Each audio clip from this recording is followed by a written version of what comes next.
Paranormal King Radio Network, bringing you the best paranormal hosts and guests.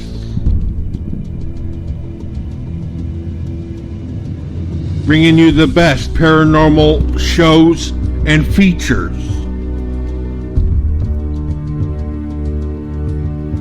Playing the top musical artists from around the world.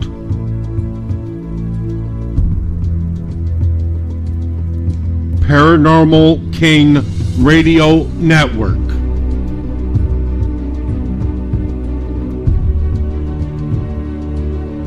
With the best paranormal hosts and guests.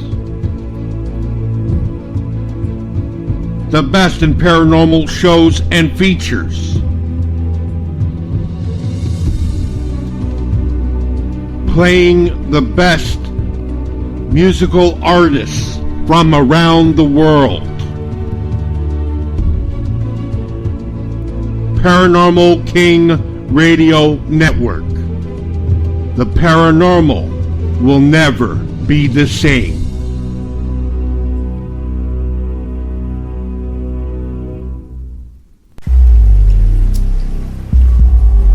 Your radio has been taken over by forces unknown. Be prepared as we discuss the paranormal, things unseen, unknown, and unexplained. Here on the Half-Past Dead Paranormal Roundtable on the Paranormal King Radio Network with your hosts Roger Belt and Frank Lee.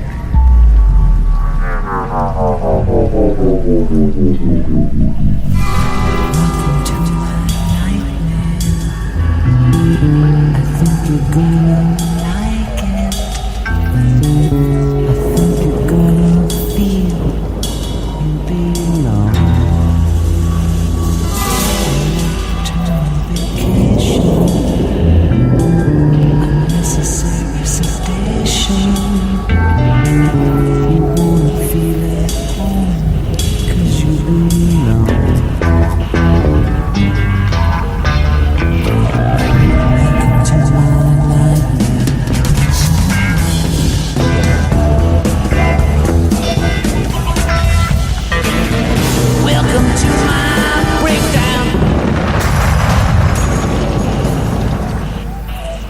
Keep listening if you dare.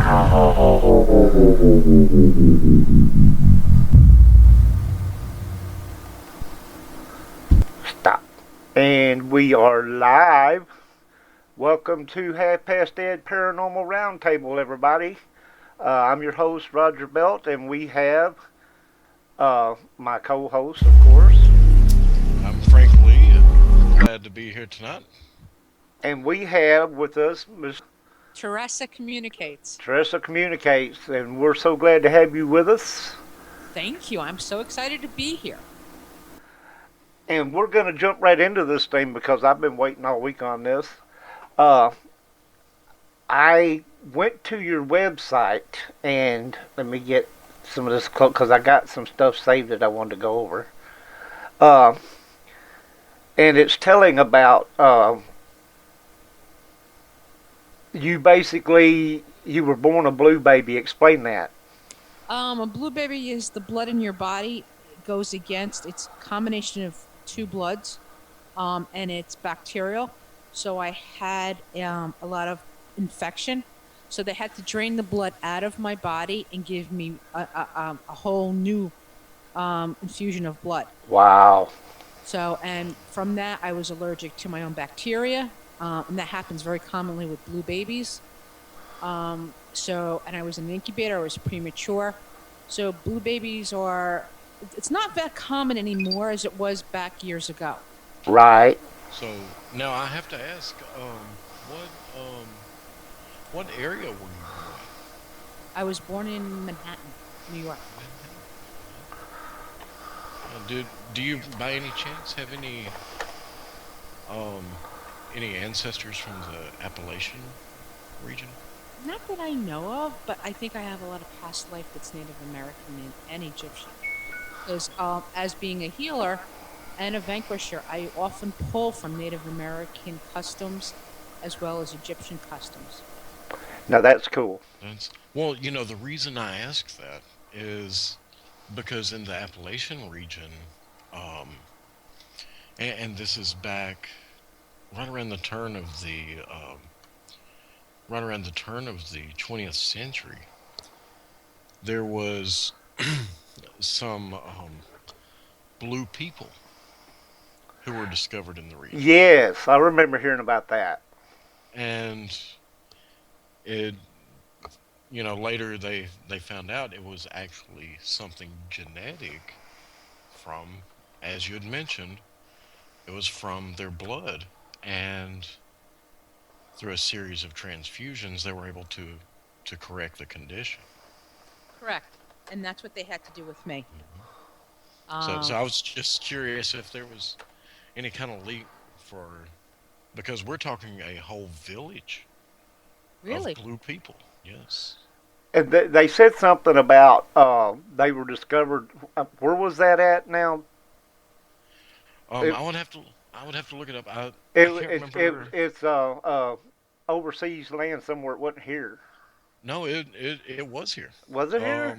Um, it was around the Appalachian Mountains. It was, I want to say Kentucky or Well, now that's not far from me. So right, Kentucky or Arkansas.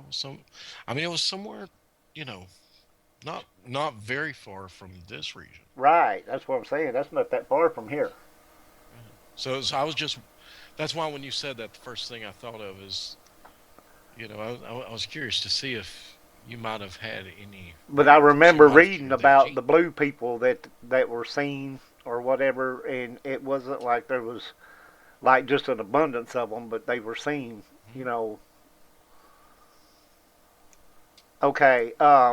Now getting right on into the thick of things.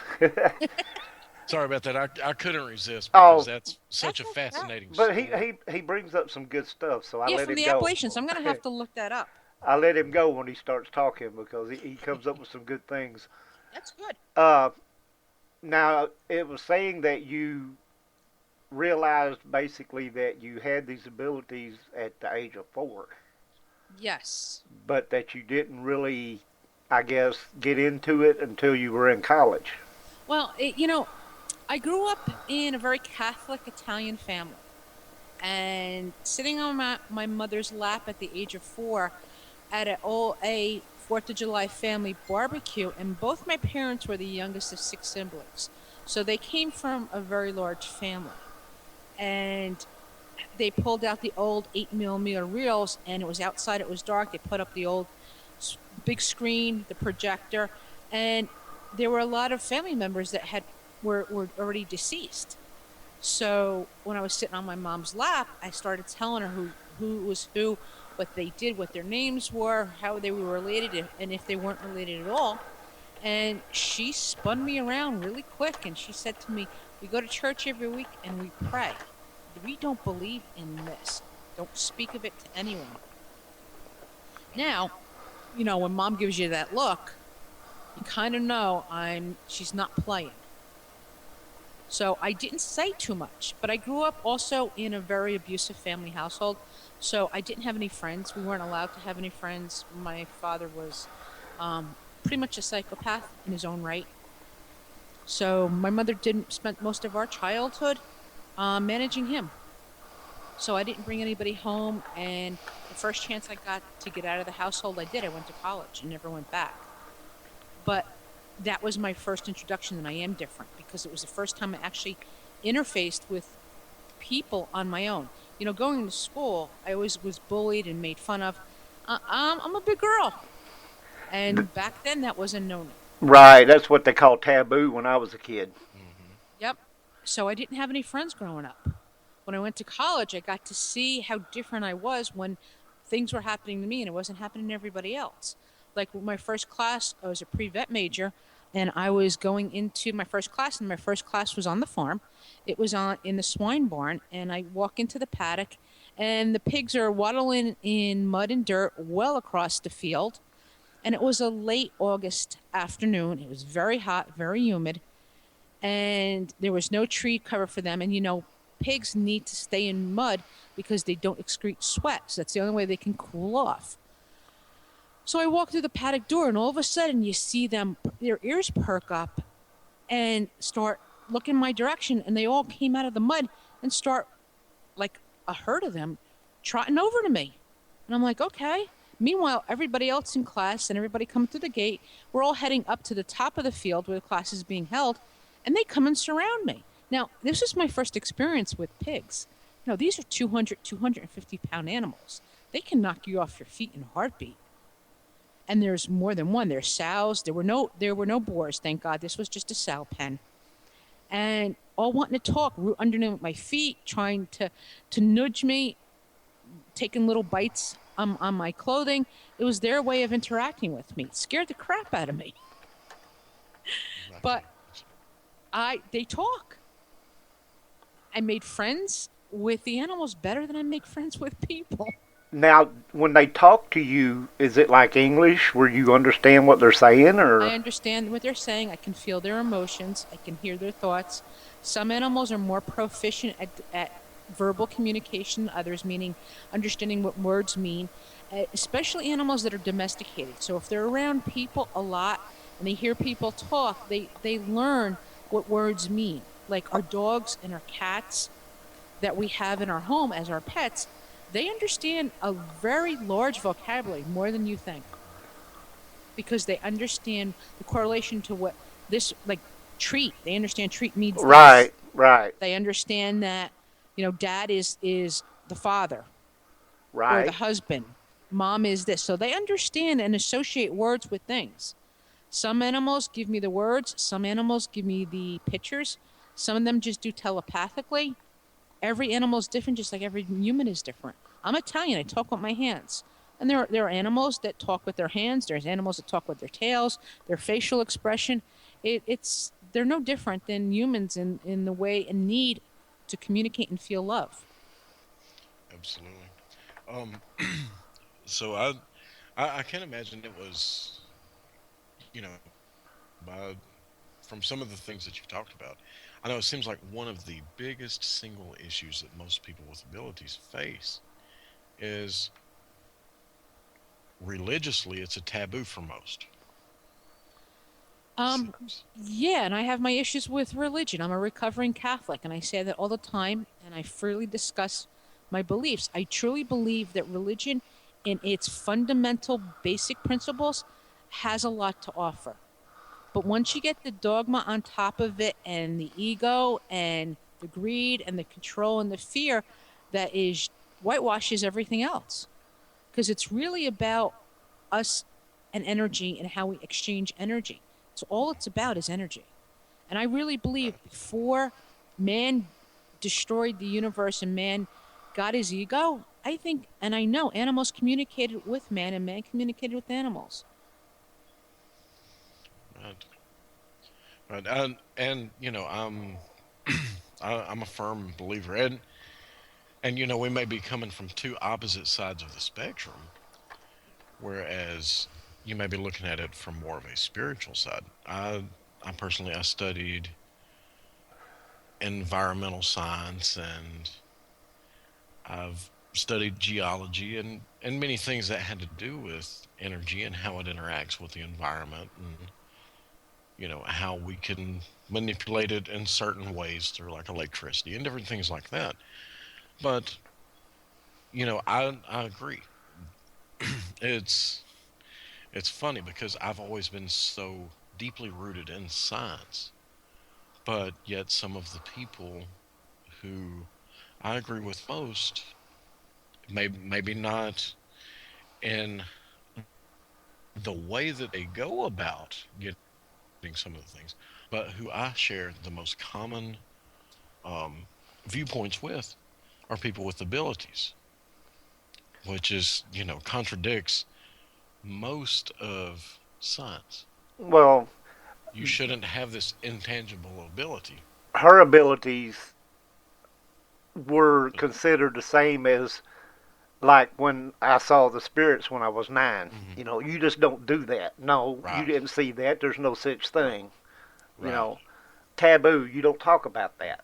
Right. right. And And I think that science and spiritual or gifted people, there needs to come to some happy medium between the scientific community and I'll call it spiritual paranormal community, because the the f- the the fallout here and the reason I believe there's no bridge between the two communities is because there's no way that man, as of today, can scientifically analyze or prove through some type of test that spirit exists or spirit is present or animals can talk.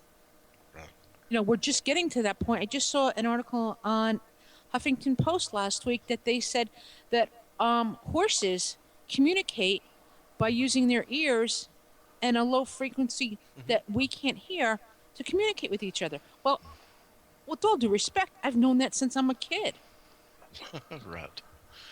So it's taking the community of scientists to figure out tests to validate what I already know. Exactly. And the problem is that scientists don't want to accept anything new. They want to, they think they've got everything all figured out, how the universe works, what we are, what we do, blah, blah, blah, blah, blah.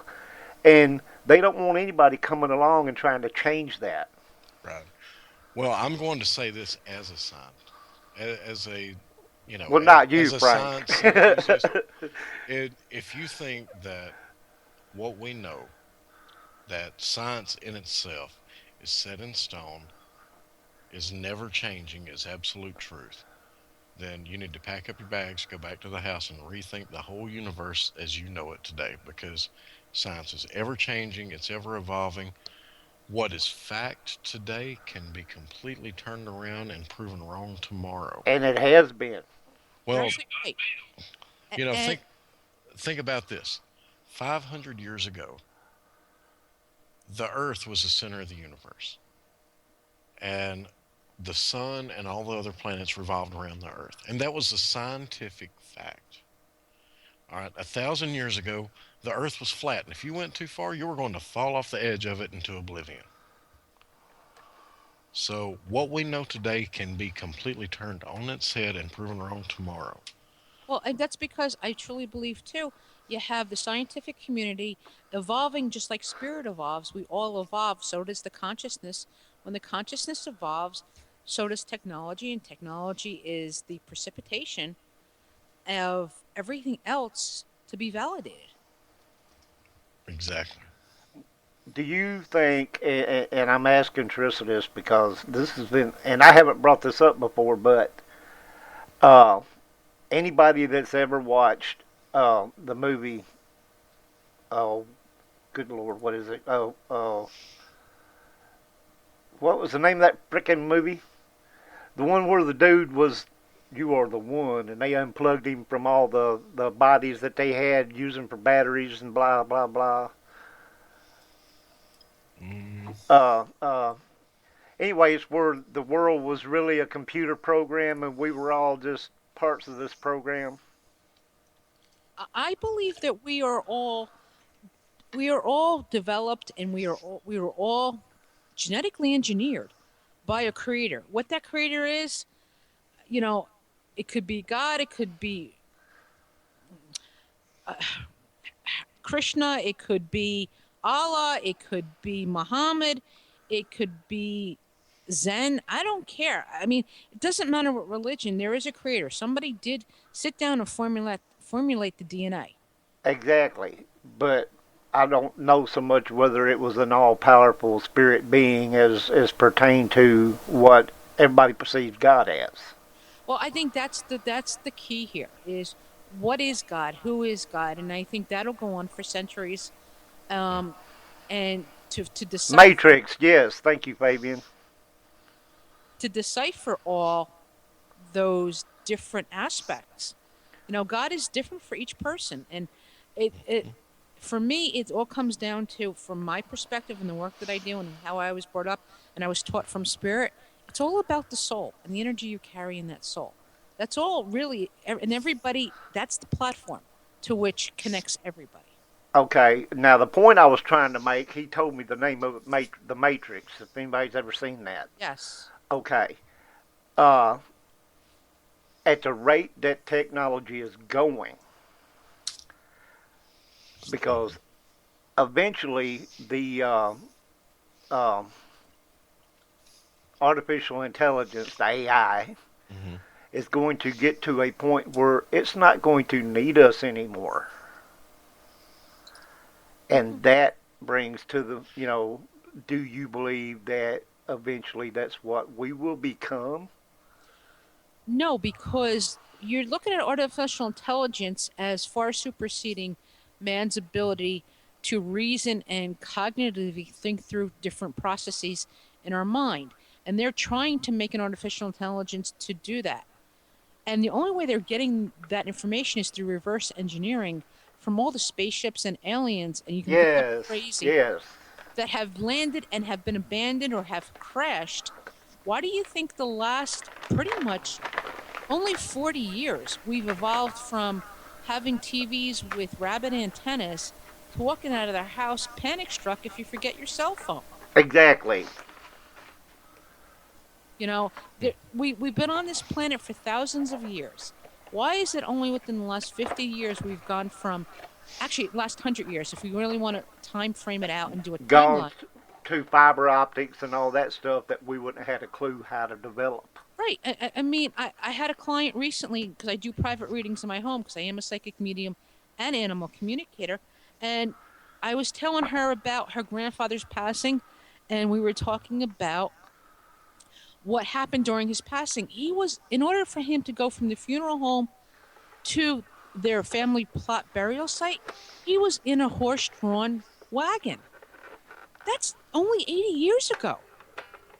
We've Right. we've gone from a horse-drawn wagon and covered wagons in order for transportation and hauling things to 18-wheeler trucks in a matter of 50 years.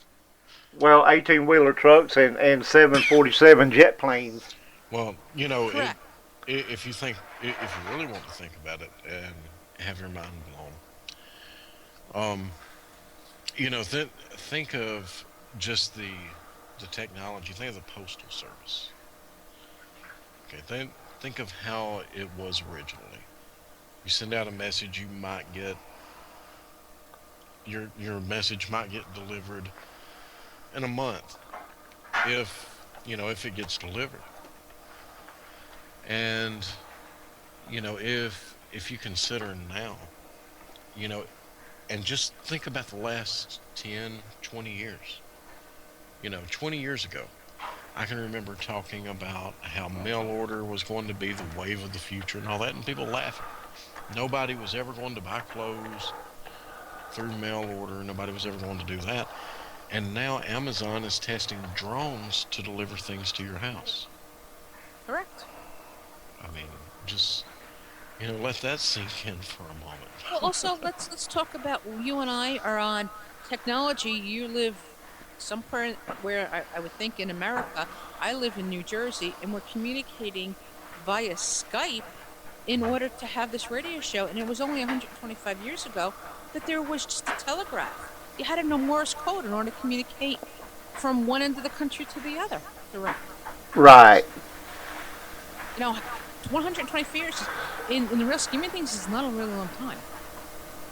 Yes. When we've been here for thousands of years previously and we couldn't get our act together.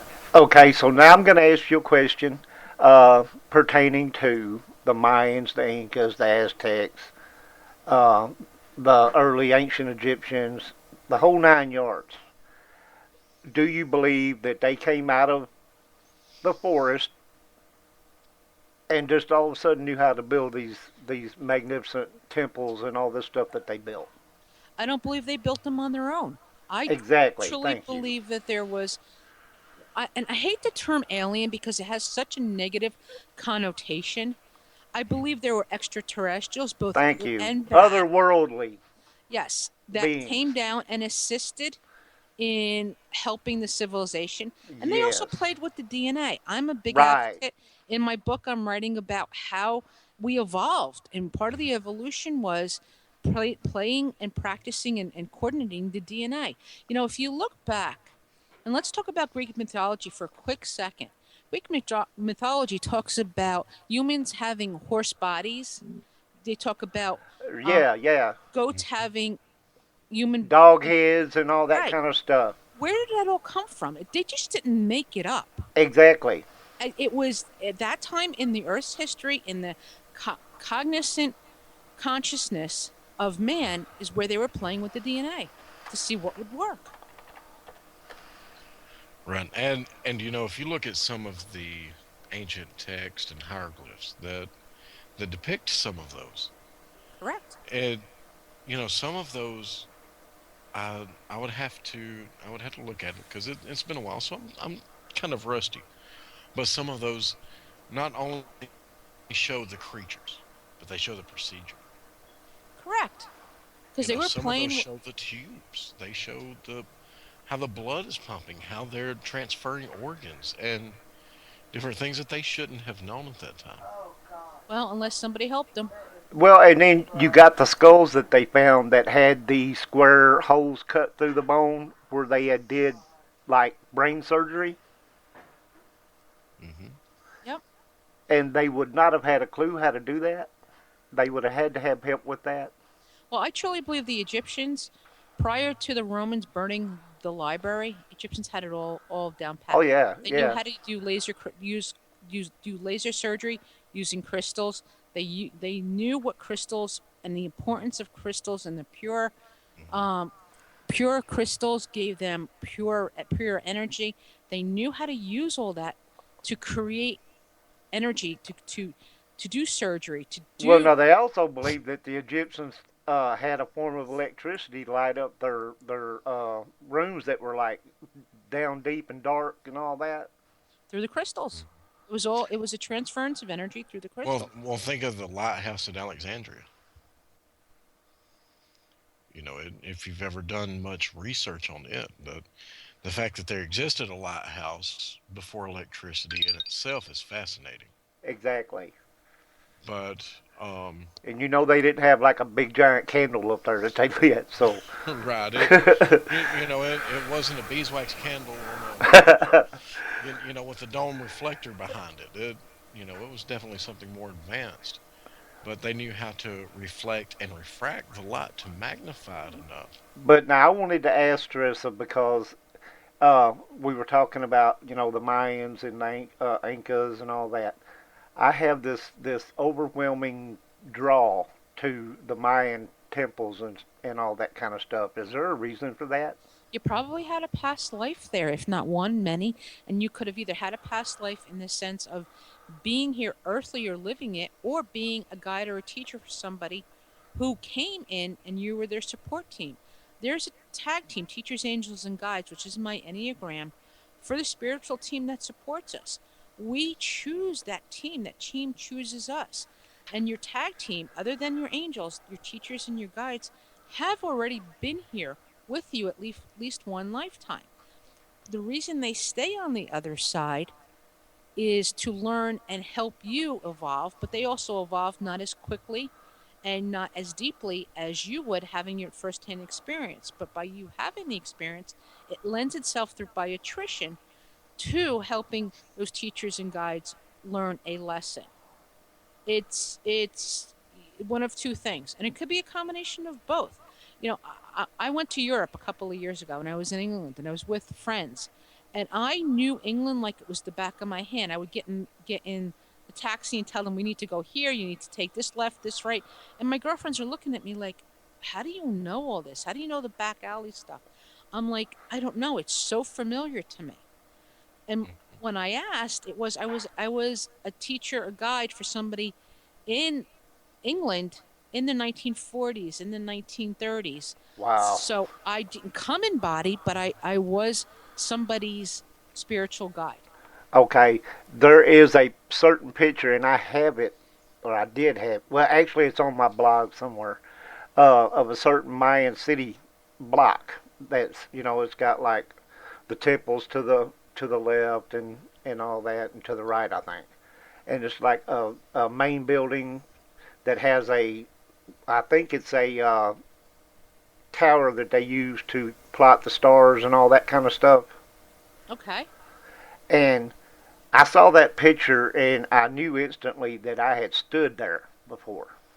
Then absolutely you have a connection to that time frame. Please remember too, we as Americans, we as people today, when we look back at history, history the way it was written by the winners, not the Right. losers. So, Exactly. so it's written slanted to their advantage. I live in New Jersey, and we have a tremendous amount of Native American issues because there's a lot of houses that have gone up over Native American burial sites and Right, campsites. right. I just did a vanquish on Friday where there was a Native American vortex because the community, the Native American community, had buried these two little girls because that she had tuberculosis. Both of them contracted tuberculosis, and they buried these little girls in a grave. And the parents just couldn't let go, so they kept coming back from spirit to be by the grave.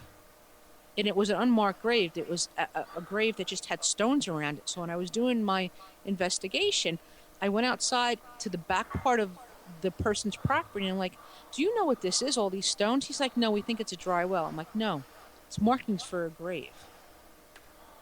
My point being is there were tens of thousands of Indians here in this country before the white man came here. Exactly, There were yes. tens of thousands of Mayans. The way history is written, you think they're just small communities, and they Right. weren't. Oh, Mayans had an empire that stretched forever. Right, but that's not the way history records it. History leads you to believe it's just one centralized community. Not, No, what do you mean? No, no. They had cities that stretched for hundreds of miles, and each city had its own ruler. correct. But that's not how it's written in history. It's not how it's written with Native Americans either. They only pick the temples that are still active and that the history books write about those. But what about all the inactive temples? What about all the temples we haven't found yet? What about all the Exactly, the ones that are still buried. correct? But they don't allocate to that as possibility. Well, you mentioning the ones that haven't been discovered yet, or excuse me, I should say rediscovered. That's actually an ongoing issue that they have. I've got a friend who is an archaeologist who makes regular trips to Peru and to different areas throughout South America for some of these explorations, and particularly researches a lot of the Mayan culture. And they they estimate that there's still hundreds of structures there that haven't been found for the simple fact of the layout of the terrain has covered so many of them. And they They're think actually that it hasn't, they believe that they're covered, they're hidden, and that it seems like every time that they dig, the more they find. I And agree. the structures right? And it seems like the structures they have found are the same way. They dig deeper and they find that there are more layers than they originally thought Well, to the existing structures. they built uh, stuff over the top of previous stuff. Like you could have had a city here that was abandoned, and a new bunch of people come in and they build their city right on top of the structure of that one. But do you also realize too that a lot of the truly spiritual, whether it's Native American, Incas, Mayans, also shielded their cities so that nobody could find them after they left. They also shielded the gold. There's a lot. That's why I have a sometimes I have a really big problem with archaeologists and excavation of certain sites because you're excavating not knowing what the spiritual or energetic component is to that area. Whether it's you want to call it, what's the word I want to say, a ritual, or you want to Hmm. call it a spell, or you want to call it a spiritual wall, whatever it is. A lot of the Egyptians did the same thing. They sealed up tombs, not only physically, but spiritually. And they put in certain caveats with those ceilings. Yes. And that's why a lot of times you'll hear people getting sick on digs, or Hmm. you'll hear people dying because you didn't take a look at the spiritual component. Exactly. Well, not only that, but if you consider, then think of this. Think of how many Native Americans died from the common cold when the white man came over. Well, common cold, tuberculosis, they Hmm. didn't have any immunity towards that because they didn't have those illnesses. Exactly. And that's what these two little girls died of TB. But it wasn't TB that was gotten from their community; it was gotten from the white man. Exactly. There were more things like that, and if you consider like these tombs, you know even the ones that may not have particularly been cursed or Thank you. sealed or anything Right. like that. They if say one of the builders of this tomb was sick at the time of its construction, what if inside this sealed area that bacteria is still there? What types of mold that you've never been exposed to might grow in there? What types of bacteria are living in there? When you Exactly. open them and expose them to air, what is it allowing to recirculate? What's going in your lungs when you go in there? I mean, Absolutely. Have you guys ever seen the movie The Mummy? Yep. hmm. When they're excavating out into the deep recesses of the pyramid and they're in certain rooms, they open up one of the tabernacles, and all of a sudden a mist comes out. Exactly. You Hmm. know, that's designed for that reason. You know, Yes. and I think there's a lot to be said for the spiritual aspect of protecting their own. Why is it though that brings forth a question? Why is it that you still have archaeologists that are still opening up things like this and having known that this has happened in the past do not protect themselves? Because you have, my opinion, you have people who are egotistical enough to think it'll never happen to me. Exactly.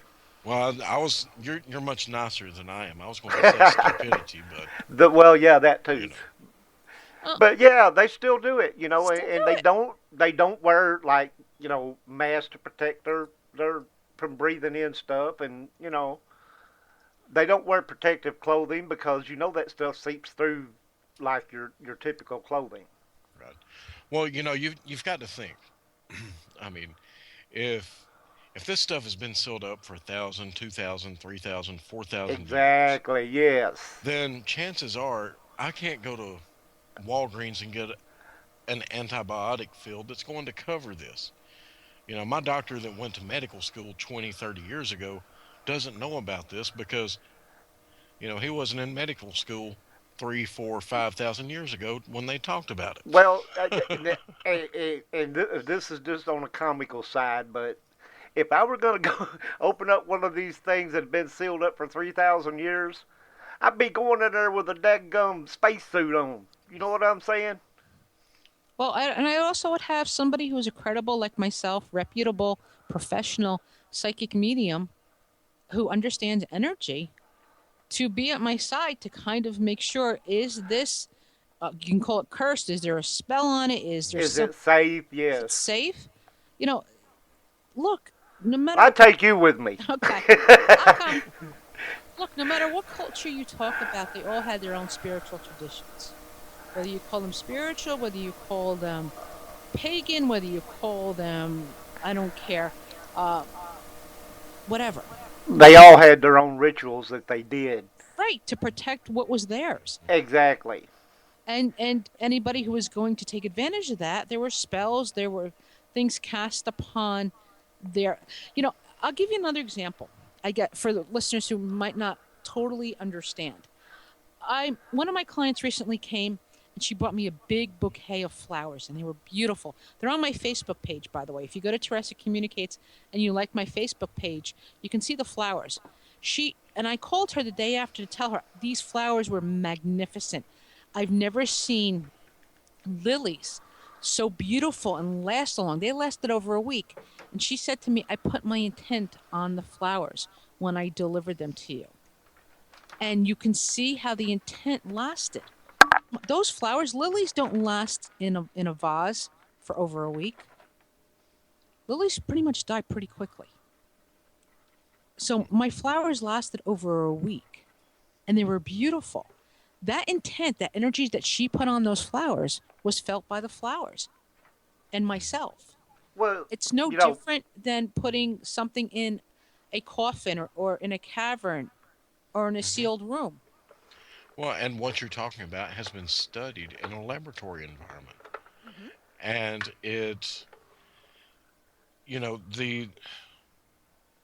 the cases have shown that when like with talking to plants, with so many different things. And one experiment I heard of was with mold growing in petri dishes. Um, just several different scenarios.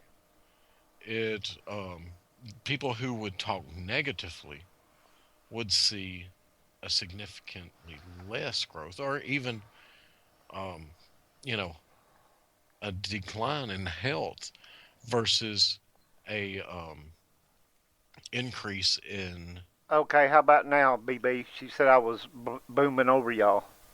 No, we're good. Or during the positive the positive thoughts, the positive emotions, things like that. Yeah, praying over That seeds. I've Yes, heard the same thing. Can I just interject here for a second? What sure. amazes me totally is why is that not propagated throughout our community? Why is that not incorporated in our culture? Well, because it's not mainstream science, so I mean, that might prove some people wrong. Well, And you can't do that. That might hurt some people's feelings or step on some toes. So I mean, but you'd have to. to me, those are old ways. Those are ways of the spiritual people who've come before us and survived. How do Mhm. you think the Incas and the Mayas, who lived in very dry, arid places, got their seeds to grow? Exactly. They had to get their water and stuff from somewhere. Right. But there wasn't a lot of water in certain places in the Inca and Peruvian areas. Well, Some now some of them devised waterways, like to bring it from the higher uh, uh, areas. correct, but they also prayed over their Hmm. seeds to expand. Oh, Somebody who came in from some pre-recording that I have a flash player and I have video, something Hmm. waiting for me. I'm like, I have Men in nothing. Black, I'm telling you. But my point is, you know, you look at Mexico and in the Mayas, and I've been to the Mayan temples in Mexico, and you look at from the crop from up above in certain places in South America where there was no water. How did they get their crop to grow? And in the hieroglyphics, in the writings on the walls, in the caves, they talked about how they prayed over their seeds, how they Yes. nourished their seeds, how they protected their seeds, their intent for a good crop yield. That Hmm. was, and that's, I don't understand why we don't do that. Why we have to go to GMOs? Why do we have to, when the simplest is always the best? I it's about the money. But you well, can get, I think a lot of it has to do with the simple fact that scientists are scared to put their name on it because they can't measure positive energy, or they can't measure a prayer. are a good intention. Well, then maybe G- they should start working on getting a barometer, a piece of equipment that can do that instead of. GMO is a mainstream money maker. That's why. Yeah, I know, but it's really hurting our genetic. Yes, it is, but they don't care as long as they're making money, and that's a sad thing. Yeah, it is a sad thing. Hmm. Absolutely. But however, they can measure chemicals that are made in a lab. They can measure polymers. They can measure all of this. You But know, I just want to throw it out there. Here's the thing, and you're absolutely right. How come all these scientists, and this is where I have a little pet peeve with the scientific community. Mhm. How come all these scientists are so busy trying to make things better, like GMOs and genetic engineering and genetic altering, instead of figuring out the basics of how the Mayan temples or how the Egyptian temples got built with just ordinary people? Mhm. Because if they understand energy, then we'll solve the world's crisis and the food crisis. I agree. Well, now see, Tesla understood energy, and he had the world's energy problem solved, but they wouldn't let him do it. No, Well, there was no money to be made. Exactly, they couldn't bingo, put a meter on it, and that bingo. was it. You, Roger, my friend, you just said a mouthful. That that is exactly right. I had a client once who came Well, who was an inventor, and he invented an engine that could run on on water. water, Yep, I seen a thing on that, and they shut him down they shut him down. Hmm. because that would have ruined the gas market Correct, and the oil market. correct. You know, Well, all That's why they have cures for stuff like cancer and stuff like that. They shut that down you're absolutely right. because it's a million zillion dollar operation. That's why well, the whole holistic community has made great strides, but will never supersede the traditional community because the holistic community doesn't have funding. well, that's something to think about. Kat Is brought up that's also the reason they're coming after solar energy, and she's right because that's free energy and they can't have that. well, if you look at the common denominator between a lot of the things you see today, you need to look at the Roman Empire and where it collapsed, and then look at today what's going on with America and some of the other major companies or major countries. Um, the greed is, you know, pushing humanity to the side, and it creates more harm than good, and it eventually causes that society to collapse in on itself. I And watched that's a video, and not to get off topic of what you're saying, but I watched a video this morning that had to do with this guy going around, and he had like a bunch of money on him, Mhm, and he was going around to all these homeless people asking them for change and something to eat. mhm, And if they gave it to him, then he would turn around and give them some of this money mhm. for the simple fact that they were willing to give when they didn't have anything. Right. Now, that's what's wrong with society today. Everybody is so selfish and stuck up, and it's all about the high, mighty dollar. Mhm. When you let homeless vets and people like that sleep on the street, the society is screwed. Absolutely. You know, I want to share with you when I was in Mexico and I was at the Chichen Itza pyramid Mhm. at the um, June 21st. I'm back. Okay, Welcome back. you mentioned solar, and boom, they shut you down. Well, like the pyramid in Chichen Itza, when June 21st rolls around and the way the sun hits the pyramid, the inside pyramid is supposed to rotate on the Oh, summer really? solstice, but they literally cemented the inside.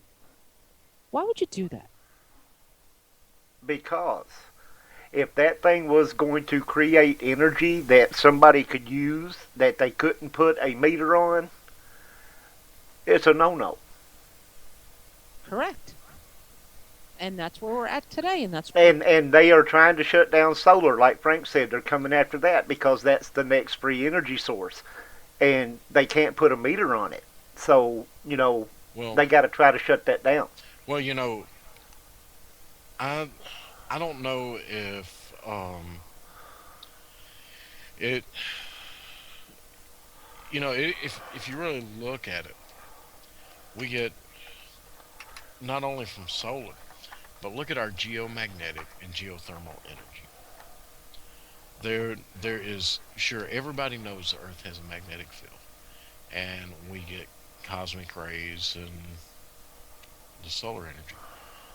But if you look at the work of Edward Leedskalnin, or the work of Nikola Tesla, or some of the other greats, there is plenty. There is no such thing as an energy crisis.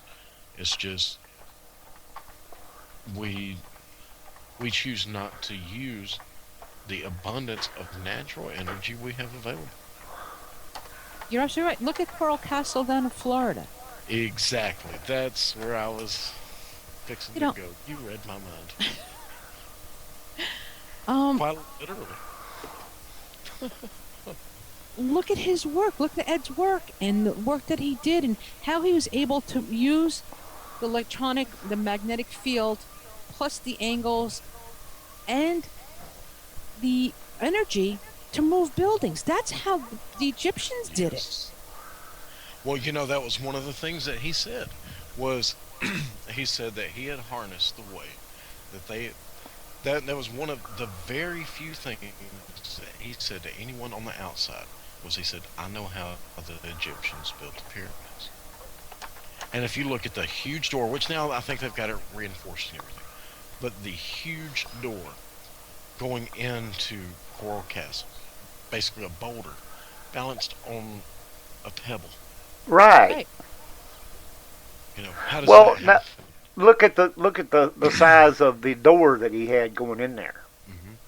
which was balanced on a pebble in the center. And that door, you could barely push it either way, and it would open and close really easy. Which that thing had to weigh tons. Exactly. Well, the thing about it is, look at the size and look at the health of Edward Leedskalnin himself. He was not a big man, and he was not a very healthy man. He was But only like 5 foot something, a hmm little bitty guy. right, but yet he did every bit of that by himself. Exactly. Again, we're back to why we spend all the time in scientific community versus cultivating the energetic properties that are here for our disposal to use. Oh, I agree. I think that scientists need to they need to look more toward the past. They need to study more of the ancient technology. They need to study what has already been done because a lot of what they're doing is rediscovering technology instead of inventing it. The fact of the matter is, there is lots of things that have been invented that would have stopped the destruction of this planet, but they would not let them come forth because there was no money in it. Hmm. Well, Oh yeah, I can remember there there was a friend of mine whose brother used to work with a racing team out of Indiana, and one of the guys on this team, this was back during the 70s, had designed a carburetor that would get 70 miles to the gallon. And this was on a V8 engine. And during the 70s, to get 70 miles to the gallon on a V8, that didn't happen. But he did it. He built the prototype, he had it installed, tested, and it ran great. So he had, if I'm not mistaken, General Motors wanted to buy the patent from him, and they did. General Motors bought this patent, and they made him sign the agreement that he would never that he would never develop anything like this again. So he sold his patent, thinking that General Motors was going to market this, and that was the last he ever seen of it. General Motors Right. wanted to keep this thing quiet. They wanted to. Now, granted, he got several $1 million for his patent. This was, back in the 70s. So, think of what a couple $1 million is today, and then multiply it, by about 20. So, it set him up quite nicely. However, you know, they bought it up quickly, and I can guarantee you it either got destroyed or locked in a vault somewhere. I'm sure there's many other people Hmm. developed many other great technologies that would advance our culture and our community and save this planet that got squashed. Hmm. Because it's not about saving the planet, it's about making the most amount of money Exactly. that you can for greed. And you can't take it with you. I'm a psychic medium, I do readings, and I talk to those who've passed over. Nobody's ever said to me, my money has value here. Exactly. Nobody's ever come back and said, oh, I forgot my ATM card and my credit card and my checkbook. Right. You can't take it with you. So making all this money and having this wealth, yes, it affords you certain luxuries, certain it gives you a whole different lifestyle. It affords you things that somebody who doesn't have that money have, but you can't take it with you. So destroying the planet in order to gain access to the greed, there's bad karma with that. And there's definitely karma coins. Well, see, you've got the government has scientists right now, NASA included, all of them, searching for a habitable planet because they know that this one is about had it. And they're trying to find somewhere that they can move certain people, not us, you understand, but the high uppers, to where, they can survive. For what? I mean, what's the point? What are you going to get? Another 10 years? Woohoo! You're still So they going can to do it die. Right. so that they can do it again. Yeah, so they can, you know, have you ever watched the movie what is it, Cowboys and Aliens? Yes. Yes. It's the same scenario. Hmm.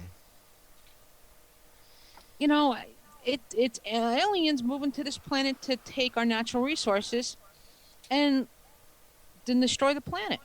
What they would do is they would take the high ups, as I said, and they would choose like younger people to repopulate, but it would be people they choose that they could keep under their thumb, so that they keep control of things. Well, that didn't work with this planet. When whatever aliens you want to call them, you want to call them the reptilian, you want to call them Pleiades, you want to call them Niberian. I don't care what you call it. Anunnaki, whatever, Anunnaki, yes. same as Niberian. It doesn't matter. That's how we evolved and we escaped and hence where we are. That didn't work out so well for them. Well, and in the long run, probably won't work out very well for us at the rate it's going. But Right. The sad thing is we haven't learned anything. Exactly. Thank you. We just keep reinventing the wheel, think it's a better wheel, but it's the same wheel. It might be bigger or larger, but it's still the same wheel. Yep. Yep. Very much so. And that's really sad because you've got like it's kind of like a two-sided coin. The head side is saying, yeah, we need to preserve the planet. We're destroying everything. Blah blah blah blah blah. And then you flip the coin over, and here's the other people saying, well, to hell with the planet. We got to make all this money. Because we're going to take it all with us when we go. Yeah, well then they got a rude awakening when they get to the other side because there ain't no Ain't money that the at stake. truth? Thank you. But they're not concerned about that. Some of them, I think they're going to live forever, and they want to make sure they have all this money because they want to continue to live in the lifestyle that they're accustomed to, so to speak. well, you have the Walt Disneys of the world. Well, when I die, just freeze me and Yeah, just bring me back cold with storage and all technology, that. bitches, Yeah. Yeah, but he died from lung cancer. Yeah. Like, what can he expect to have? Somebody's gonna insert a pair of lungs for him, and then they're gonna work. Right. Well, he probably figured they would have artificial lungs developed Well, by then. right. That Yeah, they'll 3D print a couple and. yeah. And speaking of that, they actually have printers now that can print out objects. Hmm. Yeah, Well, if you three-dimensional see, printing. Yes, that is weird. well, Roger, that back just a couple of months ago, they were working on the space station. Didn't have the tool they needed to make a repair. NASA emailed them a the specs for the tool they needed. They loaded it up on the computer on the space station, and literally 3D printed the wrench that they needed to finish the repair. I mean, that's awesome feat. It speaks to a lot, but what price? But yes, but they actually, I said that jokingly earlier about 3D printing lungs, but Live Science actually published a journal not too long ago about them doing research into 3D printing organs. That is Okay, technology that's being researched. it's amazing. That's why AI, artificial intelligence, AI, is on the cusp of like the leading edge of technology. Because if you Now, do the thing is, if you go back into that, like, what was that movie with Will Smith about the robots?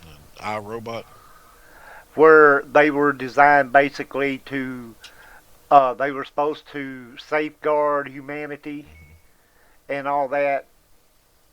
So anything that you did within their sight that would be considered harmful to them, you ain't gonna do it. Right. And in some cases, I can see where that would be a plus thing. Like, Obama needs to buy one real quick. Oh, don't get me started. Let's go back to the question you had for me about my website. Let's not go there. Let's not go to our little reptilian friend. Only thing is, we should change the programming to where it says anything that he does to hurt the country is a no-no, and they can't do it. Yeah, there we go. Anyway. Oh, please. Okay, I thought I'd throw that in there for entertainment purposes, Oh, my God. Okay. Get me started. Okay. And for those of you in chat, I actually posted a link to that from Live Science about 3D printing the organs. I read something up on that, and they are 3D printing all kinds of stuff, like to build homes and everything.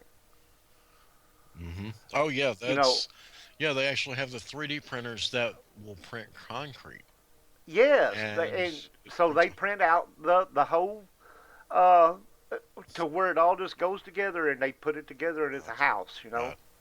Well, the cost of them, like Kat mentioned, the costs are coming down. Now you can get one. Used to, it was several $1,000s for the cheapest one on the market. Now you can get one. It's called the Cube.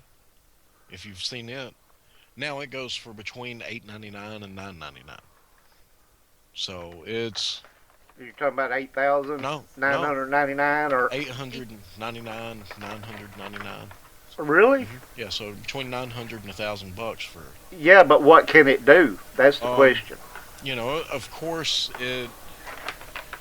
the particular polymer that they use for it, for the home version, it's not the strongest in the world, but you can use it for some things. The $899 model or the $1,000 model, you're not going to print a human organ with it or print a house with it, or But even like if you they put it, showed, you're not going to print a car with it like it's been done. but you can't print an organ and expect it to work. You can print what it looks like, but an organ has to be part of a whole body system. Exactly, and it's not going to print out with all the arteries and everything that it's supposed to have. I don't know. I think we're just going in a bad direction. Right. Well, I can't help but agree. I think that science is kind of in a way going backwards. Instead of looking at things that are positive and productive and ways to use what the Creator gave us on this earth to enhance our lives, to improve our lives, you got people screwing around with 3D printers delivering organs on demand. You got I just read an article yesterday, no, actually today, that they're doing genetic imprinting where they're taking the DNA from a woolly mammoth and imprinting that DNA into a Indian elephant and taking the best qualities of both genetic DNAs to infuse into one new breed. Like, okay, what do you expect for this to happen? You know, are we going to wind up coming down to being Frankenstein? Wow, you got a point. Um, I wanted to ask you about, and we got way off in left field there, but it was all interesting. But I wanted to ask you if you have a client call you that wants to say they want to get in contact with their dog that's passed away or their cat or what have you. How do you handle that situation? What do you tell them, and how do you proceed to do this? Animals, just like humans, have spirit. They have souls. They don't have as big of a soul as we do, but they have souls. When they pass over, they hang around the family that they just left, and they'll communicate with me the same way a loved one who's passed over communicates.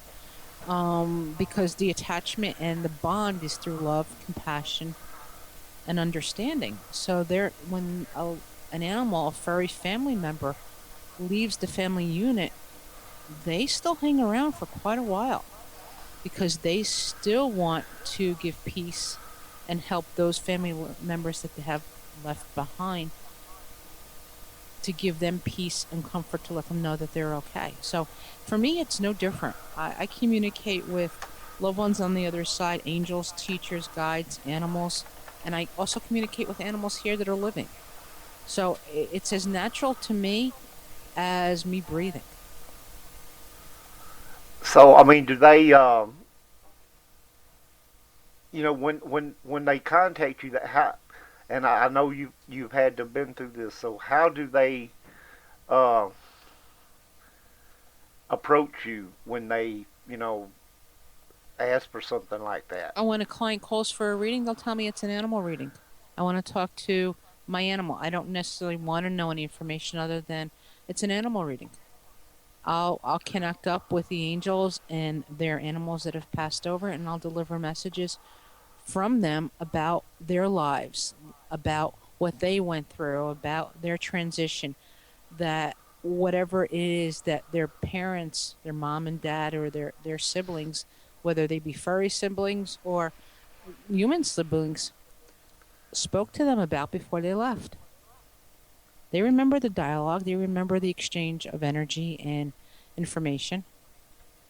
Well, now, and also like you said,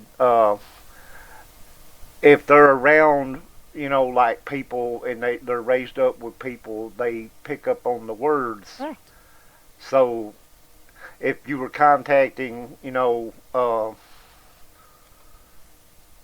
pet or something, they would know, right? They would be able to uh, talk to you as you and I were talking. Correct. I just did a reading this afternoon with a client who came in to talk to his golden retriever who had passed over. And they had to put the golden retriever down, and there were a lot of difficult decisions that needed to be made. And he wanted to talk to the golden retriever's name was Willie, about what had happened, how much he's missed, what did they do the right thing, how much pain he was in. No, so there's a two-way dialogue that goes on. Does he miss his other family members, siblings? They miss him. The signs that he leaves. Will he leave signs for his family to let them know that he's still there? Now that brings up an interesting question that just come from that. If uh, an animal is suffering, like someone has a dog and they're not passed yet, but they're suffering and they have, something bad wrong and they're going to pass anyway. Uh, have you ever been called to like speak with them before they pass to find out, what they want to say to their parents, so to speak, their owners? Yes, I have sat bedside with animals that are transitioning to the other side, and I sit bedside with them and their family and translate information back and forth for everybody's transition, not only for the pet that's transitioning into the afterlife, but for the family that's going to transition through the grieving process of losing this furry family member. Exactly. That's what I'm saying. Would the animal tell you like, well, this is wrong with me, and I know I'm gonna die, and uh, I want to say this to my uh, owners, parents, whatever, however you want to look at them. Yes, and actually, it's very heartbreaking for me because I'm a huge animal lover. I have two dogs of my own, Wizard and Halo. So to sit bedside and deliver messages like that, and often dogs or the cats will tell me, I don't want to go, I don't want to leave, but I'm in Right. pain, and they'll tell me what's going on, and that they're struggling to stay, and it's very heartbreaking. Well, and they're probably just like, a human sibling or whatever would be. I don't want to leave my loved one, even though, I know I'm in this bad shape. Uh, I want to stay with them. I'm loved by them. I want to stay where I'm loved. Absolutely. And they don't want to lose that bond, that connection. Exactly. Everybody's crying, so everybody's feeling the emotions. The animals are feeling the emotions. People are feeling the emotions. The parents, the children. It's very emotional. It's a very tough time. It's not You know, I, one of the things I enjoy doing, but it's one of the things that I know brings great peace and comfort to those I help. I have heard different times over the years people say that animals don't have feelings. See, that's what I got to stop you right there. That is so untrue. And even growing up, when I was in pre-vet college and talking to vets over, like, animals don't have feelings. Are you kidding me? Right. Well, you and I know this. Frank knows this. Probably most of the people listening know that. But you've got these idiots out there that think that, well, they don't have no feelings. I can treat them however I want to. They're not going to feel it. Right. Well, Wrong.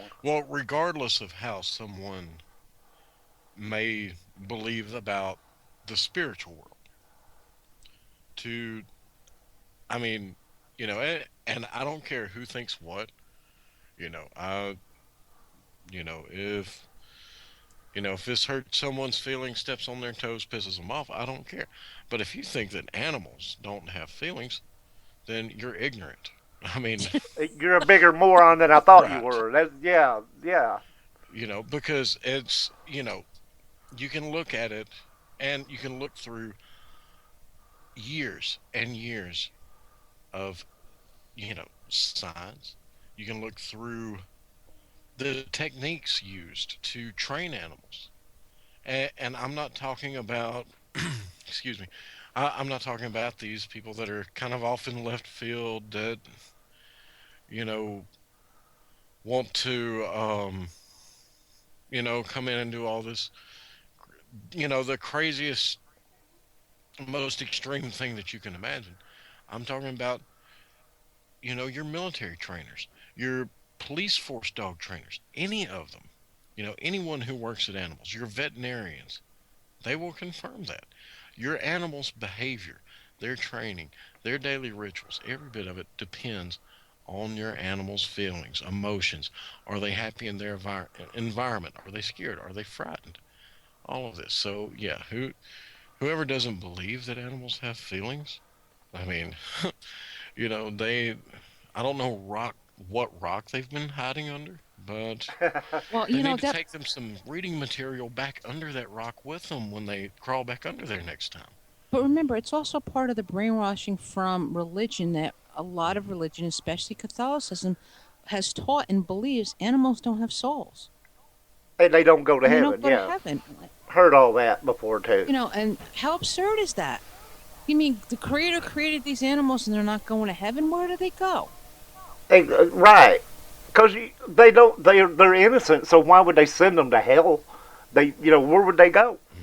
So but that all goes to the same pattern of belief and brainwashing that certain institutions, certain religions instill. So You know, it- Go ahead. that brings me to a question that I was thinking about. When when you were talking earlier about um, having people approach you that perhaps wanted to contact an animal. I was wondering if or how often it's the other way around. How many times if you've ever, or how often does an animal contact you to get a message to a family or to a person? Um, I don't do it in reverse.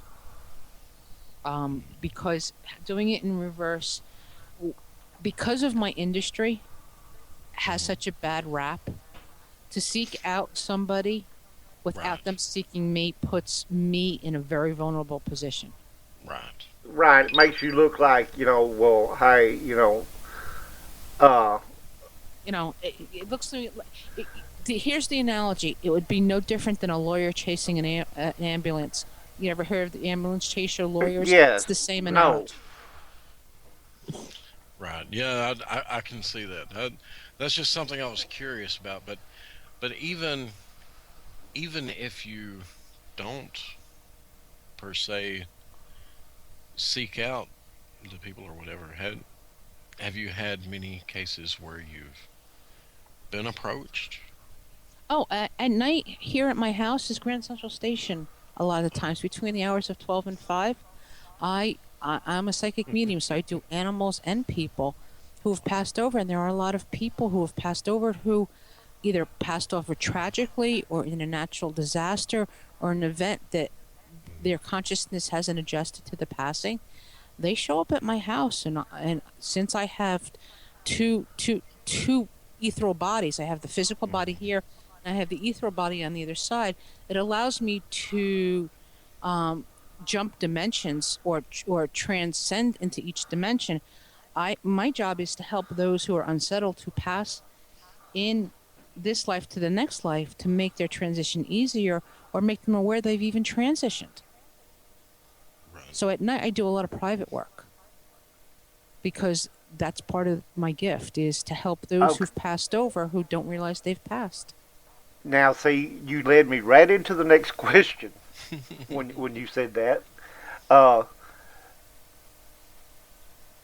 Life track, I'm sorry. life plan, Life uh, contract? soul contract.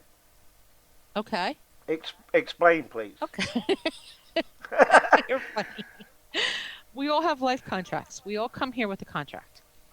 Okay, it's like when you operate a big company and you sign a contract with another company to sell their goods or transport them from here to there. Or, Right. Your life contract is not only you with the creator, it's you with your family, your extended family, your friends.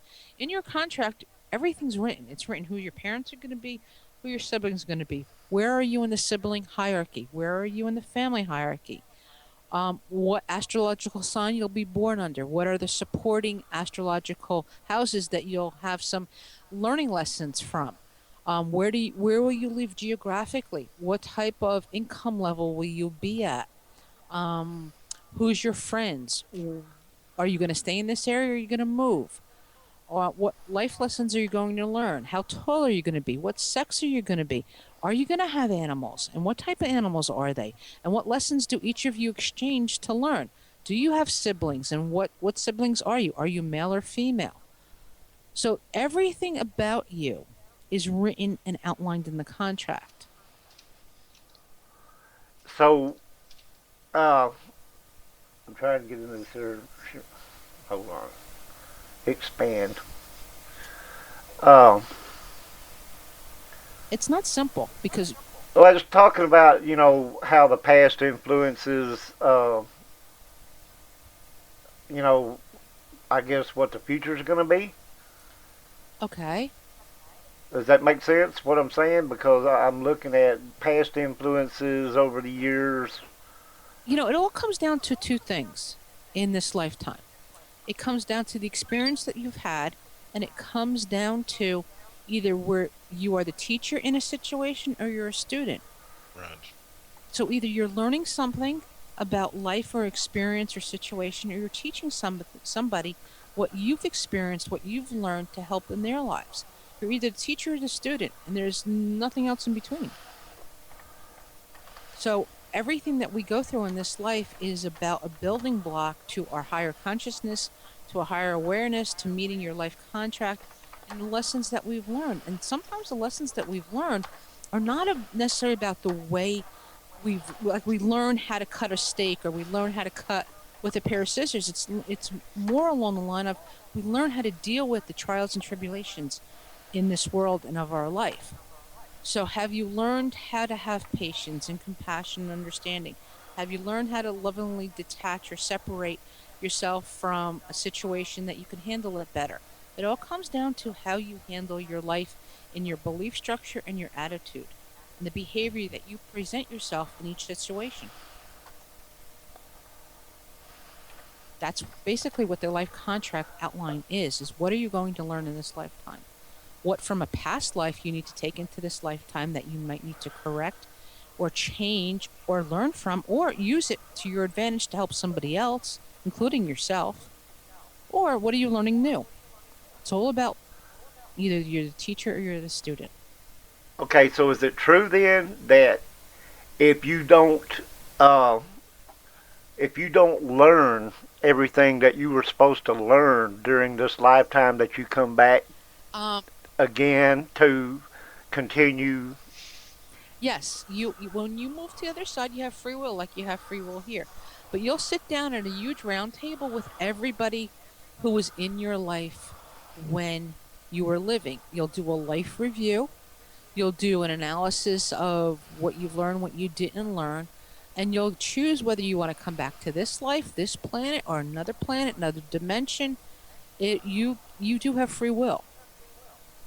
But if you haven't learned in your life contract, the fastest way to learn something is to come back to this planet. If you stay as a teacher or a guide, you learn it, but you don't learn it as fast or as deep. Right. Okay. You got Back to the mail. mail. Um, Right. uh, I just upgraded to that new AOL 6.0. Got my CD from Kmart last week. They tell me I get unlimited internet and local dial-up numbers, so oh, try it out. okay. So you're super fast now. 56K of blazing speed. Oh, wow. Okay. Of blazing internet glory. Right. Yeah. Okay. Teresa, where was I? I was going to ask you another question. Yes, you. Let's see. Where is it? He's checking his mailboxes where he's at. Well, no, actually, I have this on my desktop so that I can look at it. And it says that you also help others connect to their own psychic Yes, I abilities teach classes and workshops. through classes, workshops, Correct. and webinars Correct. in spiritual development, awareness, and mediumship. Now, I'm going to ask a silly question. How does one go about doing that? Well, let me take a step back from answering that and say we all have psychic ability. And I understand that. Okay, that's a question I was going to ask, so thank you for answering that. You're welcome. Yes. And the way I explain it, so it's very easily to digest, is we all have hair. Some of us have dark hair, some of us have light hair, some of us long. Thin hair, thick hair, yes. What you do with that hair over the course of your life will depict in how your hair lies, what it does for you. It's the same thing with psychic gifts.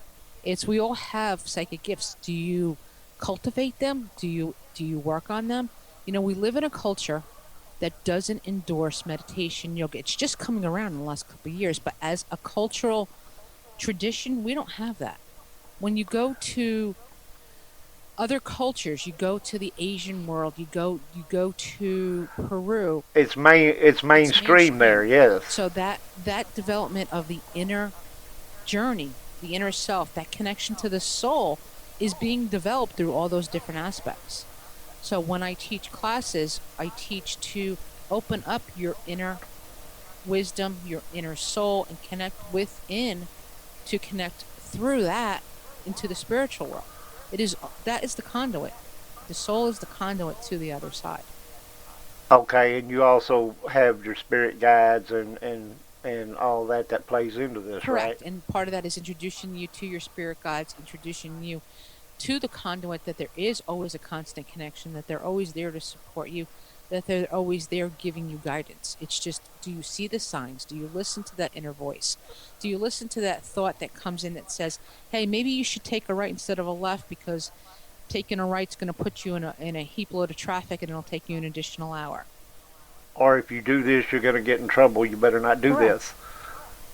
And the gut feeling, so to speak. Correct. Right. In the fostering of that gut feeling, I know the gut feeling sounds very harsh. Some people call it Yes, gut it does. feeling or mother's intuition, or Exactly. Intuition. Yeah. it's all the same thing. It falls under the same heading of inner voice, that inner voice, how it works for you. And it works a little bit different for everybody. Some people it's a gut feeling, some people it's a sensation. Other people tell me their inner voice makes their stomach flip or makes their eye Right. twinge. It depends on how it works for you. My job as a teacher is to cultivate what works for you and find a place of sanctuary for you to develop that within yourself. Mine is the definite gut feeling. Okay. With certain times, uh, it'll kind of do the butterfly flippity flip thing. So, and that's usual for a man. Women are a little bit more varied. Because we think and be able to multitask a little bit better. So don't shoot me. But women usually have a more broader spectrum of issues. Right. Well, like with me, for instance, uh, I've had that feeling. I can't say how many times that I would just know something and I couldn't explain why. Exactly. It's Yes. the same thing. It's the knowing. It's the gut feeling. You know, Hmm. I know the phone is ringing. I know who it's going to be, or Hmm. I know I'm receiving a letter today. I can tell you, there's times I know when jury duty letters come in. There's times I know who's on the phone. I mean, and just because I'm a psychic medium doesn't mean it happens all the time. I also too Right. have to live a life. So there's times where it does go quiet in my personal life so that I have to be able to use my human side. If I rely solely on them, I'll never learn lessons I'm here to learn.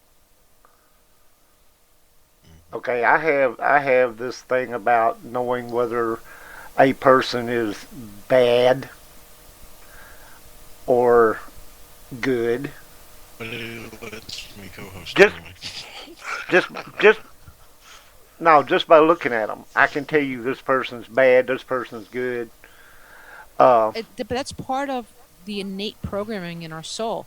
We all have that ability. It's whether you choose to develop it and use it. There's a lot of people who don't choose to use that inner insight for their highest good. They would rather buy what people are presenting because it has value, because it's tangible.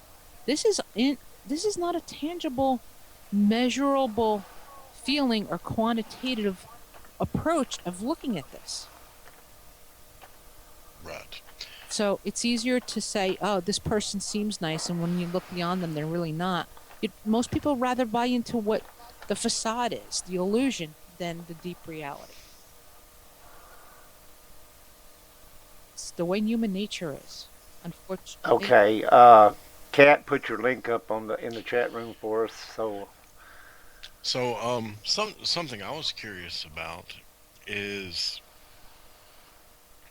I mean, you're, you know, basically at all times surrounded by spirits and everything.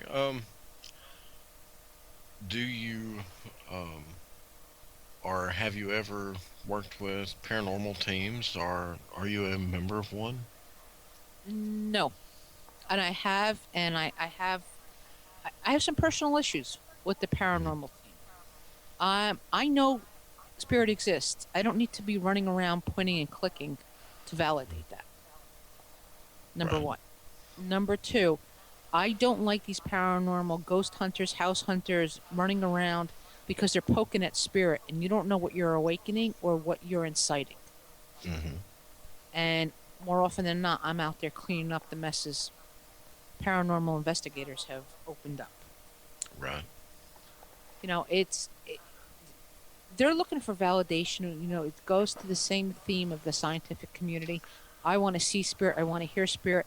Let me take the technology, and technology's gotten so advanced that you can even just use your own cell phone. The iPhones, the Hmm. droids are so technology high definitionally advanced. You don't need expensive equipment anymore.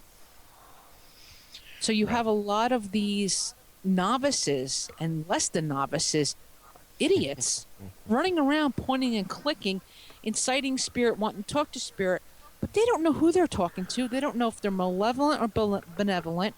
They don't know if they're going to do harm. You don't know if you're gonna tie them in. You don't know if they're going to come home with you. There's a whole bunch of stuff that could go wrong, and does. Absolutely. And I cannot tell you how many times I wind up having huge arguments with these ghost hunter people, the paranormal, of running around. Why are you poking spirit? You don't even know who you're poking. You can't even see them. I can. Why Hmm. would you want to poke something you don't know what's on the other side of that veil? Exactly. And I'm going to say this, and this me being a paranormal investigator, I I've seen the kind of teams that you're talking about. I've seen from the amateur ghost hunters who are out there untrained, don't really know what they're doing, just looking for a thrill. I've seen the ones who And they the burn down houses and all right. kind of stuff like that. I've seen the ones who were, the hardcore skeptics. Well, we're going to see what we can do to get a reaction because we want to prove it exists. And you're right. They create a lot of messes. It causes a lot of problems. I personally, um, I think that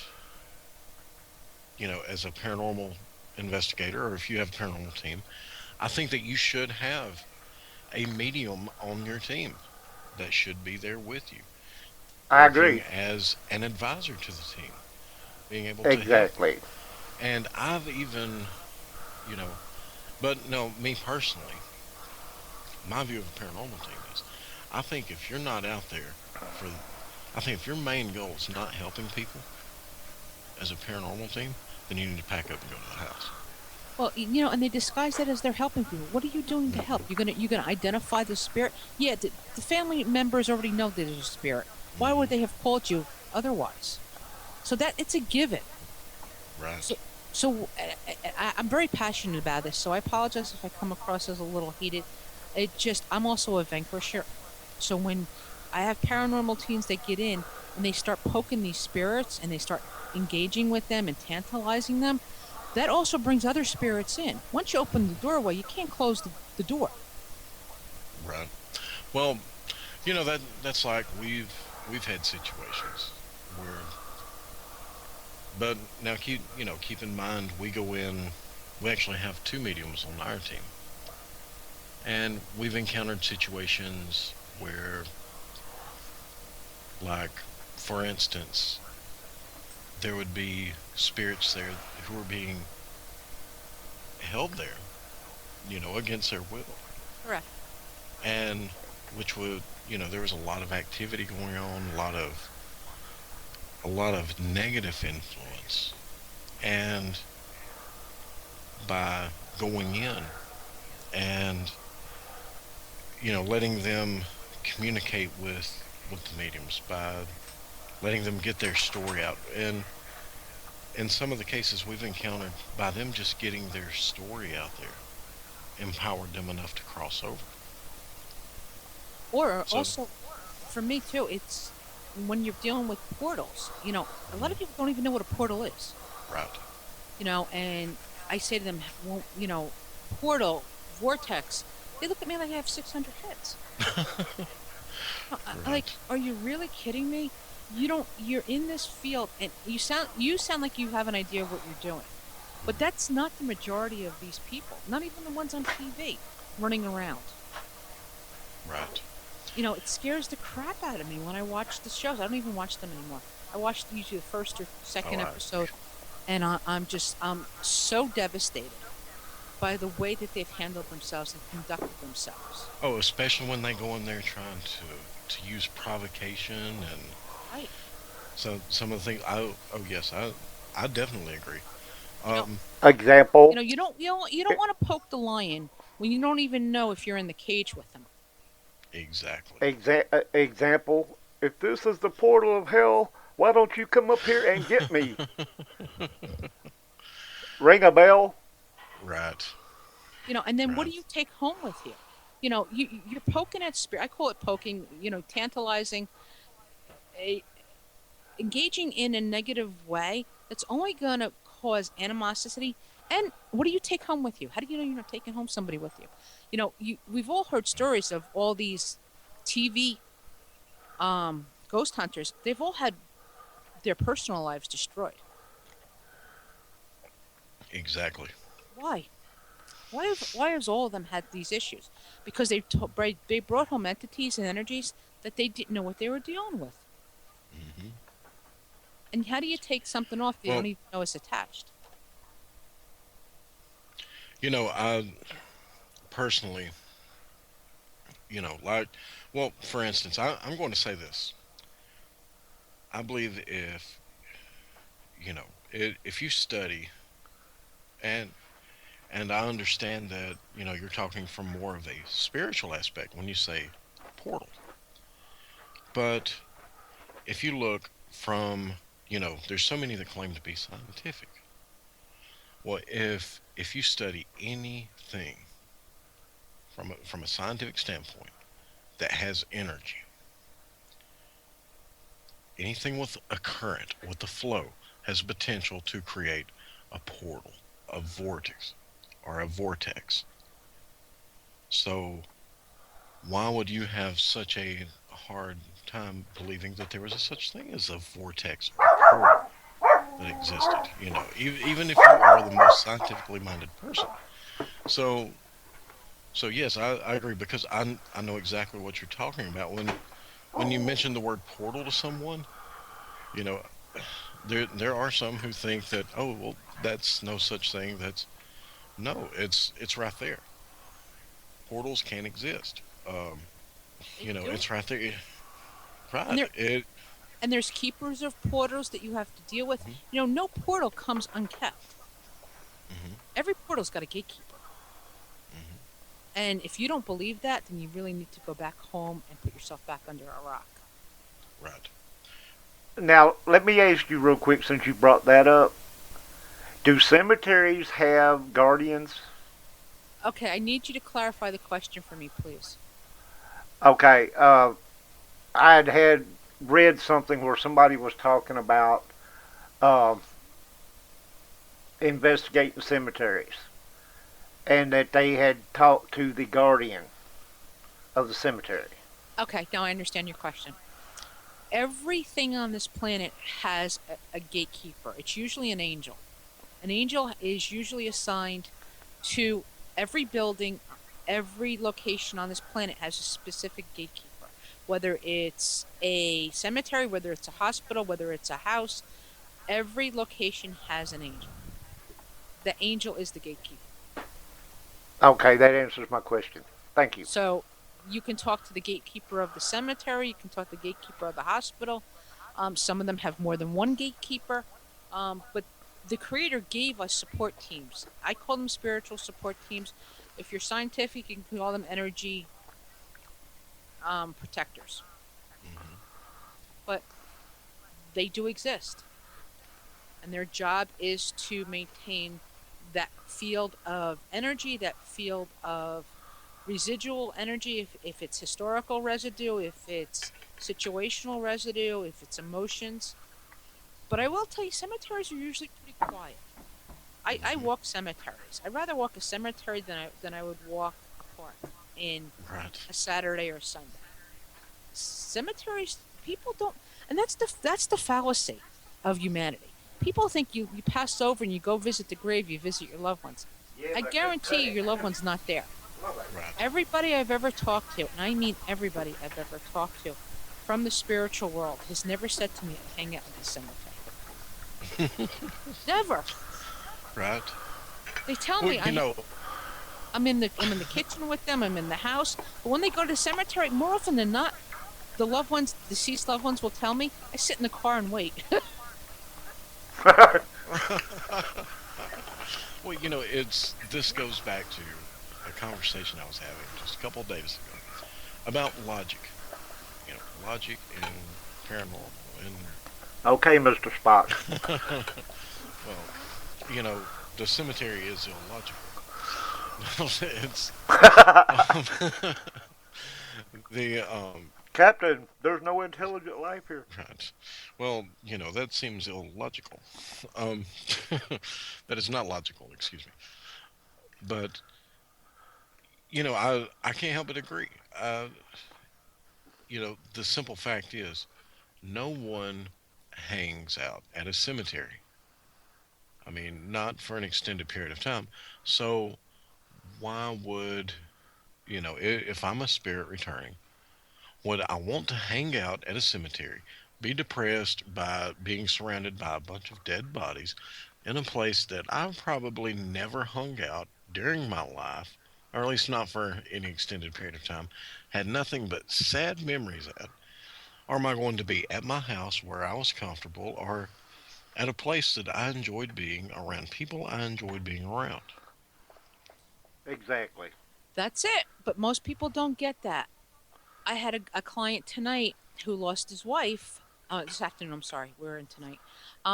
And she said to me to tell him, stop going to cemetery and bringing me flowers. You're wasting your money. Leave the flowers in a beautiful vase on the kitchen table, and I'll sit with you at the kitchen table, and we can enjoy it. I don't do the cemetery thing. And he started crying hysterical. He's like, how did you know I brought her flowers every week? I said, she tells me, and you leave them there, and she's very upset about it. Right. So, Second, that but it's something that it does seem like to me, and correct me if I'm wrong, but now it seems like to the people who do have that mindset about the cemetery, it seems like that would be the perfect place to encounter something that was negative, something that was malevolent, that wanted to represent itself as something that it wasn't. well, that's the true sign of a demon. Um, but not usually. There's not enough energy in that type of environment. And they're usually it's so open that it's hard. It's usually hard for a demon or entity or energy force field to contain Mhm. itself in such an open platform. I see more of that in churches. Right. That's where more of that shows up.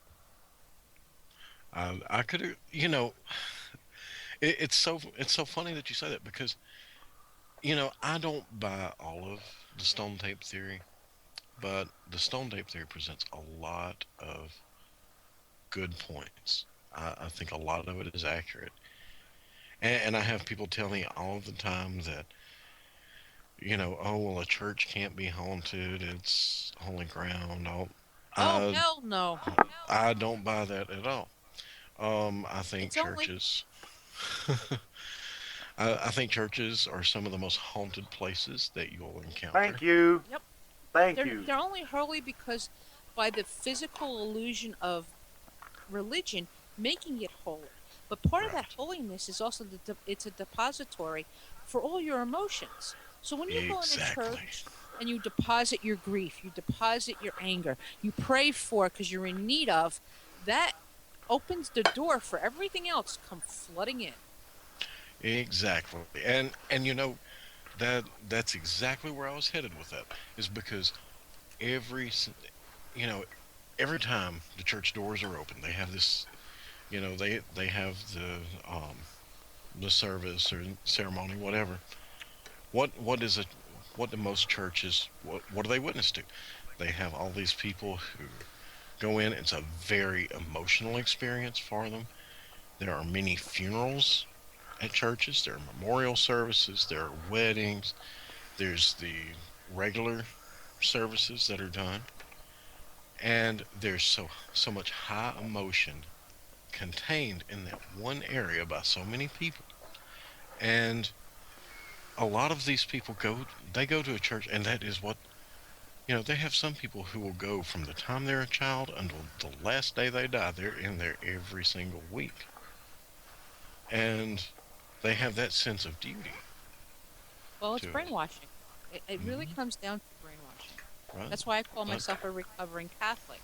Because to this uh, day, I can still go to a Catholic Mass and know when hmm to genuflect, when to kneel, when to sit, just by automatic response. hmm Because my parents marched us into Catholic church every week, and I went to Catholic school, so it became part of the brainwashing in my behavior. but And but if you think of that level of emotion that's being put out by not just one person, but by a multitude of people inside that building and imprinted into that environment, and then think of the construction of most of your church buildings. Lots of stone, lots of large timbers. Lots of the stones are granite, usually. You have so many things that are believed to be conductors and store this residual energy. It's the perfect storm for a haunting. Okay, now we have about 8 minutes left, and uh, if Teresa is willing and Frank is willing, I would love to hear Teresa read you.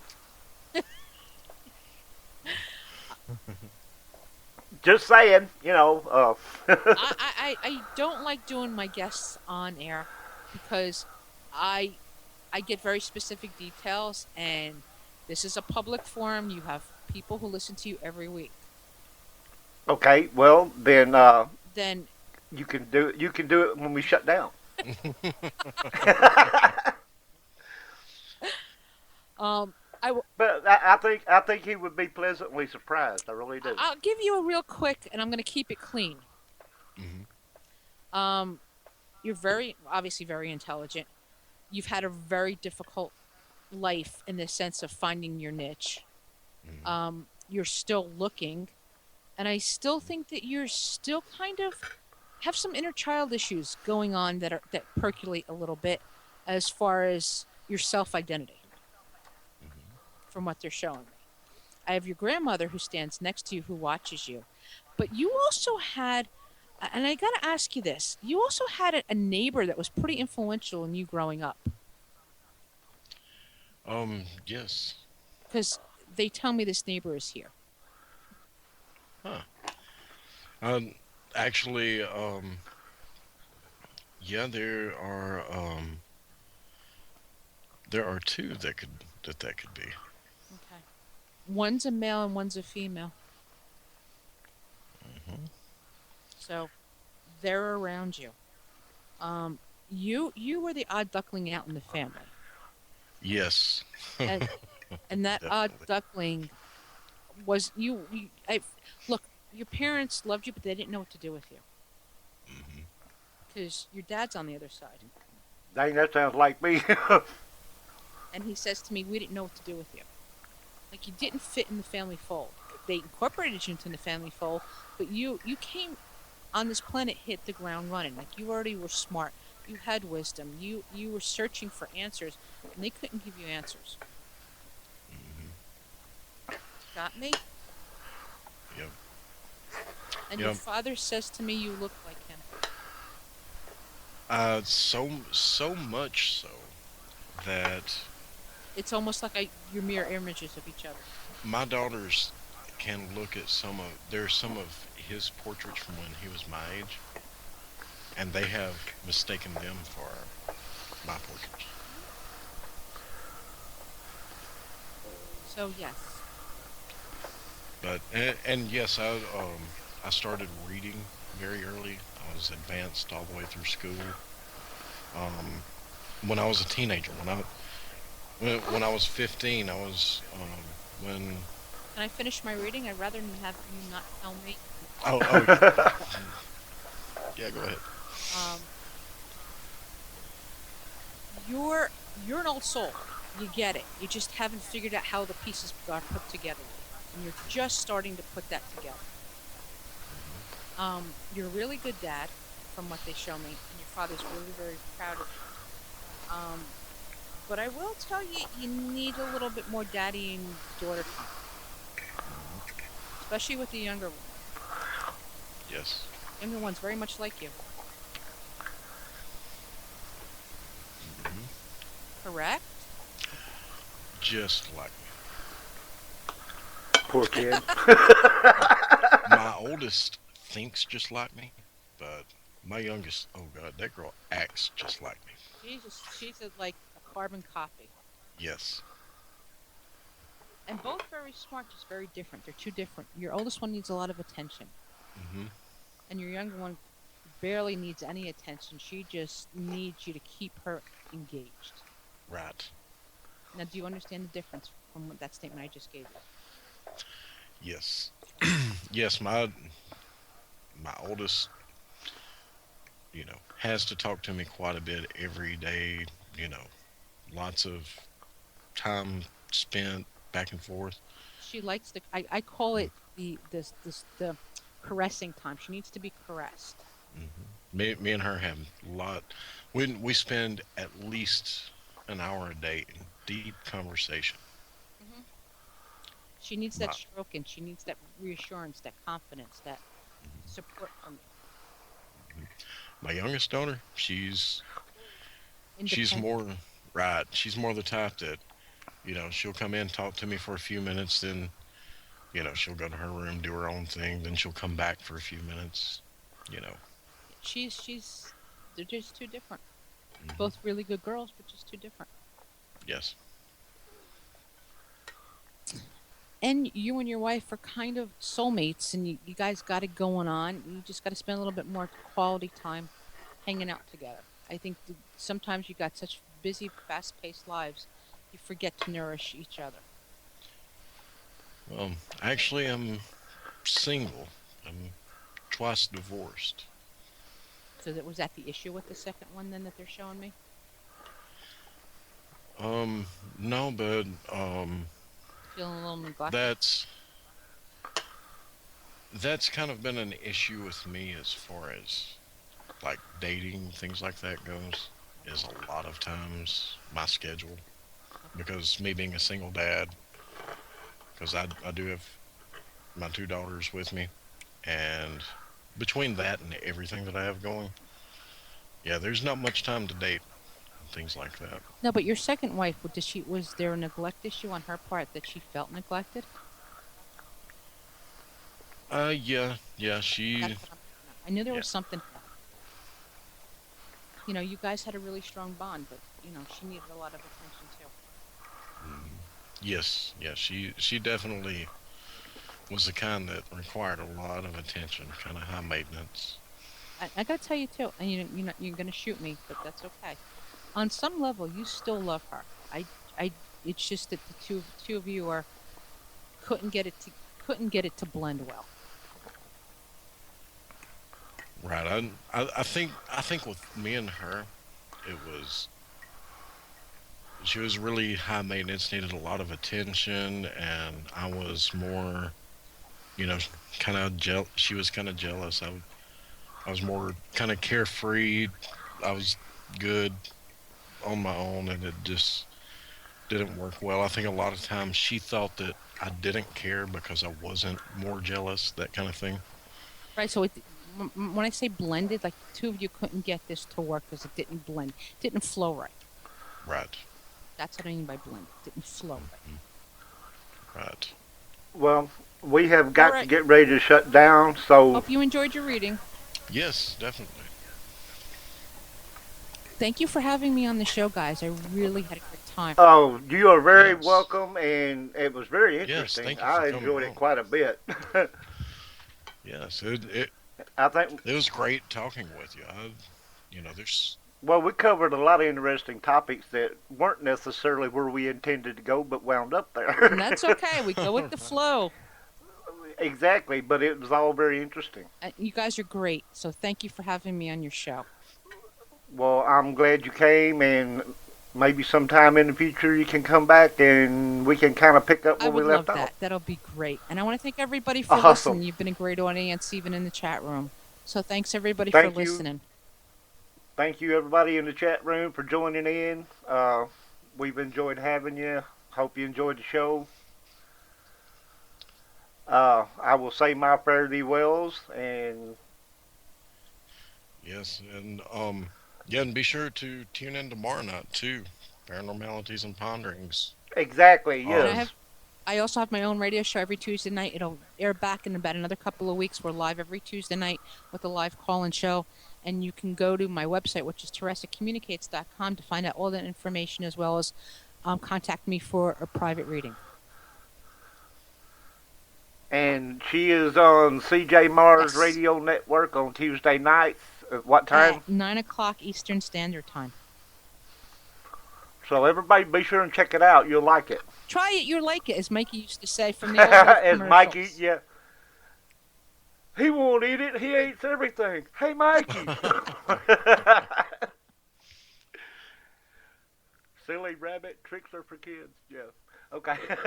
You guys are great. Anyway, we're going to bow out now. We'll see you guys next Monday night when we have Karen Vance Hammond. You're sure to enjoy that. So be there or be square, as Mort from Mort would say. Have a great night, everyone. Good night.